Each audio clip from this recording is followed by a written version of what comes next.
জমিন আল্লাহর, বিধান চলবে। এই জমিন কার? এই জমিন আল্লাহর। আমি আল্লাহর বান্দা, আমি আল্লাহর দিন পালন করি, আমি আল্লাহর রাসূল মুহাম্মদ সাল্লাল্লাহু আলাইহি ওয়াসাল্লামকে অনুসরণ করি। এই জমিনে মুসলিমদের মধ্যে শরিয়া চলবে, বিধান চলবে কার? আল্লাহর। সোজা কথা। আর যাদের এটাতে অ্যালার্জি হয় তারা কোথায়? জাহান্নামে গিয়ে মরে মরক। এটা নিয়ে আমাদের কোনো আফসোস নেই। বিপ্লব বা অভ্যুত্থান কখনো কনফ্লিক্ট ছাড়া হয় না।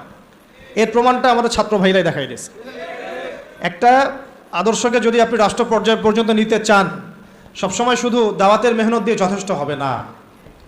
অনেক সময় প্রতিবাদের ভাষারও প্রয়োজন আছে, এবং প্রতিবাদের ভাষায় কথা বললে যে কাজ হয়, এটা তো জুলাই মাসের প্রমাণ বহন করছে। আর বহন করছে না? এখন যারা জুলুম করেছে ছাত্র ভাইদের উপরে, এবং ছাত্র ভাইরা যখন এটাকে প্রতিবাদ করেছে, তার একটা দাবি নিয়ে যখন এক দফা দাবি নিয়ে যখন রাস্তায় নেমেছে, তখন আমরা কি ছাত্র ভাইদেরকে বলেছিলাম যে ছাত্র ভাইরা জঙ্গি?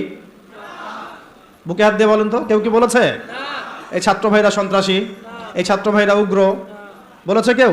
কেউ যদি বলে থাকেও, এই কথাটা কি সঠিক হবে না ভুল? এই কথাটা কি ইনসাফ হবে না জুলুম? বরং এই ছাত্র ভাইরা ছিল মাজলুম, তাদেরকে নির্বিচারে গুলি করে হত্যা করা হয়েছে। এর পরবর্তীতে তারা এই পদক্ষেপ নিয়ে রাস্তায় নেমেছে। প্রথমে তো তারা নামে নাই, নেমেছিল না। তো এখন একটা বিষয় খেয়াল করে দেখেন, গণতান্ত্রিক পদ্ধতিতে এইরকম কনফ্লিক্টগুলোকে কিন্তু আমরা জঙ্গিবাদ, সন্ত্রাসবাদ এগুলো বলি না। বলি? এই গণতান্ত্রিক পদ্ধতিতে এই ধরনের কনফ্লিক্টগুলোকে, এই যে কনফ্লিক্ট বুঝেন কি না? কনফ্লিক্ট মানে এই যে সংঘর্ষগুলা, এইগুলোকে কিন্তু আমরা জঙ্গিবাদ, সন্ত্রাসবাদ, মৌলবাদ বলছি না। কিন্তু এই ছাত্র ভাইদের জায়গায় যদি রাস্তায় আমি, আপনি, ওলামায়ে কেরাম থাকতাম, তাহলে আমাদেরকে তারা বলতো এরা মৌলবাদী, জঙ্গি এবং সন্ত্রাসী।